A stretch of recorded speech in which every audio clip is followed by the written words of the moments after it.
वाहिद ने दरवाज़ा खोलकर देखा तो लैला और मासूमा थीं। टिहंग के डांटने के बावजूद भी पूछकर दरवाज़ा खोलने की आदत उसे अभी तक नहीं पड़ी थी। हम शॉपिंग पर जा रहे थे, सोचा तुम्हें भी साथ ले चलें। बोर हो जाती होगी सारा दिन यहाँ रहते रहते। चलो हम एंजॉय करेंगे, मासूमा ने उसे मुस्कुरा कर कहा, जबकि लैला ने उसे देखने की भी जहमत न की थी। मेरे पास तो ज़रूरत की हर चीज़ मौजूद है, मैं क्या शॉपिंग करूँगी।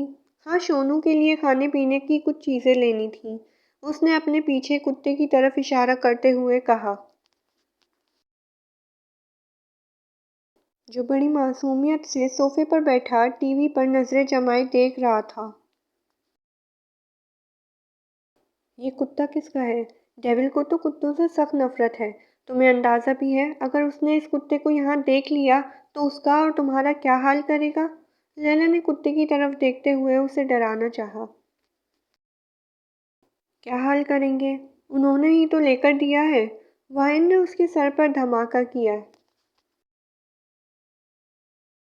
क्या मतलब है तुम्हारा? ये कुत्ता डेविल लेकर आया है? हो ही नहीं सकता। उसे कुत्तों से नफरत है। वो कभी ऐसे जानवर को अपने घर में घुसने नहीं देगा। लैला अभी भी शॉक्ड थी। नहीं, ऐसी कोई बात नहीं है। ये कुत्ता उन्होंने खुद मुझे खरीद कर दिया है, वो भी आइसलैंड से। वाइन को लैला की बात बिल्कुल भी अच्छी नहीं लगी थी, इसलिए तफसील से बताने लगी। लेकिन तफसील सुनने का बिल्कुल टाइम नहीं था, क्योंकि मासूमा को कब से जिनके मैसेज आ रहे थे कि वो शॉपिंग मॉल पहुंच चुका है। बस ये सारी बातें हम बाद में करेंगे, तुम डॉगी को ले चलो साथ, मासूमा ने जल्दी से कहा। लेकिन मैंने टेहंग से नहीं पूछा। हम सर को रास्ते में बता देंगे, बस तुम चलो जल्दी। अगर ये लोग टेहंग के साथ काम करने वाली जगह पर ना होती तो वो कभी उनके साथ नहीं जाती। लेकिन ये टेहंग के साथ काम करती हैं तो यकीनन वो उसे बताकर यहाँ आई होंगी उसे लेने। यही सोचते हुए उसने अबाया पहना, टेहंग के दिए हुए पैसे उठाए और सोनू की रस्सी पकड़कर चल दी।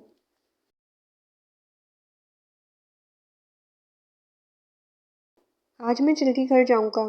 तुम ऐसा करो, काम की डिटेल मुझे समझा दो। मैं वाइन को बाहर लेकर जाना चाहता हूँ।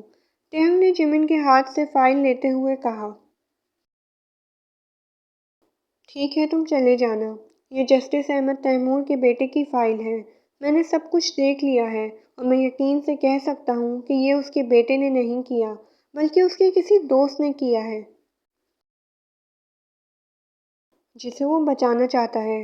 जानता है वो जस्टिस का बेटा है, आसानी से निकल आएगा। उसे यकीन है कि उसका बाप उसे बचा लेगा। और जिस बच्चे का कत्ल हुआ है उसका क्या? टिहंग ने उसकी बात काटते हुए कहा। उसकी माँ और 4 बहनें थीं। एक भाई है जो मेंटली डिस्टर्ब है। काफ़ी गरीब लोग थे। जस्टिस ने उनकी काफ़ी मदद की है। जिमिन ने तफसील बताई। वैसे जस्टिस ने सब कुछ संभाल लिया है। मुझे नहीं लगता हमें इस केस में पड़ना चाहिए। नहीं, जिस लड़के ने उस बच्चे को मारा है उसकी अपनी उम्र 16 साल थी। 16 साल की उम्र में एक बच्चा कातिल बन चुका है और उसके अंदर से कत्ल करने का खौफ ख़त्म हो चुका है। उसने 13 साल के एक लड़के को बेदर्दी से मार डाला। अगर वो एक बार कत्ल कर सकता है तो दूसरी बार कत्ल करने में हिचकिचाएगा नहीं। उसे उसकी गलती की सज़ा मिलनी चाहिए। जस्टिस का बेटा उसे अपने सर ले रहा है।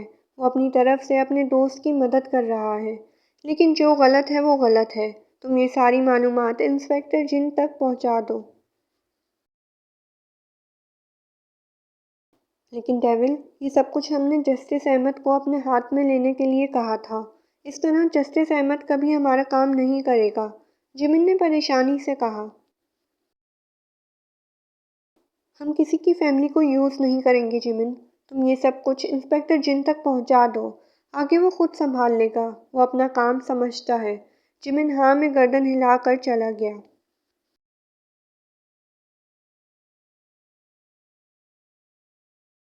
وہ اس وقت دبئی کے بہت بڑے شاپنگ مال میں جا رہے تھے جب لیلا نے شونو کو وہاں کے ایک بندے کو پکڑانے کے لیے کہا، تم اس کتے کو ان کے حوالے کر دو، ہم جب واپس آئیں گے تو لے لیں گے۔ مال میں کتے لے جانے کی اجازت نہیں ہے، لیلا نے کہنے کے ساتھ ہی اس کے ہاتھ سے رسی تھامی اور آدمی کو پکڑائی، کیونکہ وہ ابھی تک اس صدمے میں تھی کہ ٹہنگ نے یہ کتا خود اپنے گھر میں رکھا ہے، اس لیے اس نے بہت احتیاط سے کتے کی رسی اس آدمی کو دی تھی۔ چلو آؤ، میں تمہیں بتاتی ہوں فیشن کیا ہے۔ تمہیں تو پتہ ہی نہیں ہوگا کہ مردوں کو کون سی چیز متوجہ کرتی ہے۔ لیلا ایک انداز سے چلتی ہوئی آگے بڑھی۔ مجھے کیا ضرورت ہے کسی مرد کو اپنی طرف متوجہ کرنے کی؟ مجھے بس میرے شوہر سے مطلب ہے اور کسی سے میرا کوئی لینا دینا نہیں، اور ماشاء اللہ وہ پہلے سے ہی میری طرف متوجہ ہیں۔ وائن نے شرماتے ہوئے لیلا کو آگ لگائی تھی۔ یہ تو ٹھیک ہے مگر تم لڑکی ہو تو تمہیں فیشن کو تھوڑا فالو کرنا چاہیے۔ ٹھیک ہے ڈیول تمہیں گھر سے باہر نہیں نکلنے دیتا، کسی سے ملنے نہیں دیتا، اپنے علاوہ کسی سے بات نہیں کرنے دیتا، لیکن تمہیں پھر بھی فیشن کو فالو کرنا چاہیے۔ لالا نے اپنی طرف سے اسے طنز کیا۔ وہ مجھے لے کر نہ کچھ زیادہ ہی ٹچی ہو گئے ہیں، ان کو اچھا نہیں لگتا کہ میں ان کے علاوہ کسی اور سے پیار کروں۔ اب یہ شونو ہے نا، اسے لے کر مجھے ڈانٹنے لگتے ہیں، کہتے ہیں جب سے یہ آیا ہے مجھے ان کی پرواہ ہی نہیں رہی۔ وہ اب بھی شرما رہی تھی اور بے دھیانی میں لیلا کو آگ لگا رہی تھی۔ ہاں ٹھیک ہے چلو میں تمہیں کچھ خرید کے دیتی ہوں جو تھوڑا فیشنیبل ہو۔ اور پھر لیلا اسے میک اپ، جیولری اور پتہ نہیں کیا کیا خرید کے دینے لگی، جس پر جب وائن نے پیسوں کا نام لیا تو لیلا نے کہا کہ وہ اس کے شوہر سے لے لے گی، جن کب سے ان پر نظر رکھے ہوئے تھا اور کب سے وائن کو اکیلے کرنے کے اشارے کر رہا تھا، جسے سمجھتے ہوئے معصومہ نے لیلا کو اپنے ساتھ آنے کو کہا۔ لیلا وہ ڈریس دیکھو مجھ پر سوٹ کرے گا کہ نہیں، تم بہتر سمجھتی ہو نا۔ اب مجھے کیا پتا کہ مجھ پر کیا سوٹ کرے گا اور کیا نہیں، پلیز میری تھوڑی ہیلپ کر دو۔ لیلا جو کب سے وائن کو ساتھ لیے چلے جا رہی تھی ایک طرف ہو کر معصومہ کی بات سننے لگی۔ وائن تم وہاں جا کر جیولری دیکھو، تب تک میں معصومہ کی تھوڑی ہیلپ کر دوں۔ اس نے وائن کو سامنے والی دکان کی طرف جانے کا اشارہ کیا اور خود معصومہ کے لیے کپڑوں کی دکان کی طرف آئی۔ مجھے آپ سے کچھ ضروری بات کرنی ہے۔ وائن اپنے پیچھے جن کی آواز سن کر فوراً پلٹی۔ آپ یہاں کیا کر رہے ہیں؟ کہیں آپ میرا پیچھا تو نہیں کر رہے؟ راستہ چھوڑے میرا۔ وہ جانے لگی تو جن اس کے راستے میں حائل ہو گیا۔ دیکھیں بھابھی، آپ میرے لیے بہت عزت کی حامل ہیں، یقین کیجئے میں دل سے آپ کو بھابھی مانتا ہوں۔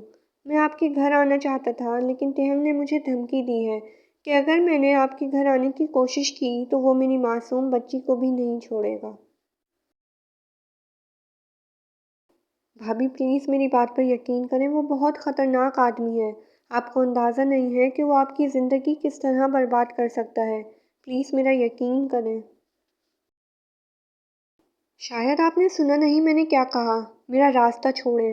وائن نے اس کی بات کاٹ کر اسے پیچھے کی طرف دھکا دیا اور آگے پیچھے نظریں دوڑا کر لیلا کو دیکھنے لگی۔ ٹھیک ہے آپ کو میری بات پر یقین نہیں نا، آپ نہ کریں میرا یقین، لیکن پھر بھی آپ کو سچائی بتانا میرا فرض ہے۔ وہ شخص دبئی کا ڈان ہے، اس لیے سب اسے ڈیول کہہ کر پکارتے ہیں۔ میری بات سنیں بھابھی۔ وائن اس کی بات پر کان دھرے بغیر آگے بڑھنے لگی جب جن نے اس کا ہاتھ تھام لیا۔ وہ ایک بہت ہی خطرناک شخص ہے، یا شاید درندہ کہنا زیادہ بہتر رہے گا۔ اگر آپ کو میری بات پر یقین نہیں تو پوچھیں اپنے شوہر سے کہ کیا اس نے اپنے باپ کا قتل نہیں کیا۔ وہ خود آپ کو بتائے گا کہ کس طرح سے اپنے باپ کو مار کر اس نے اپنی ماں کو اس کیس میں پھنسایا تھا۔ میں اس سے زیادہ آپ سے کچھ نہیں کہوں گا۔ آپ کو مجھ پر یقین نہیں، نہ کریں، لیکن خدا کے لیے اپنے شوہر سے ایک بار پوچھ کر ان لوگوں کو انصاف ضرور دلوائیں جو آپ کے شوہر کے ہاتھوں بے دردی سے قتل ہو چکے ہیں۔ وائن چلو یہاں سے۔ نہ جانے کب لیلا اس کے پیچھے آ کر کھڑی ہوئی اور اس کا ہاتھ پکڑ کر اپنے ساتھ گھسیٹنے لگی۔ वाइन, तुम्हें इस आदमी की बात सुनने की कोई ज़रूरत नहीं है। वो डेविल को फंसा रहा है और कुछ नहीं। चलो हम वापस चलते हैं।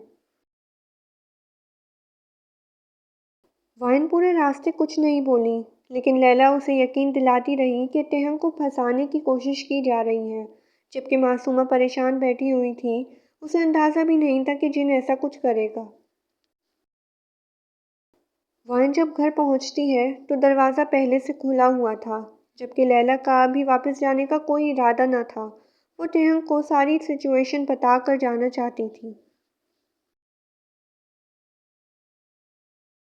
दरवाज़ा खुला देखकर वाइन परेशान हो गई, लेकिन अंदर आते ही जो थप्पड़ उसके गाल पर पड़ा था, उसके लिए वो बिल्कुल भी तैयार न थी। वो लड़खड़ा कर दरवाजे से जा लगी।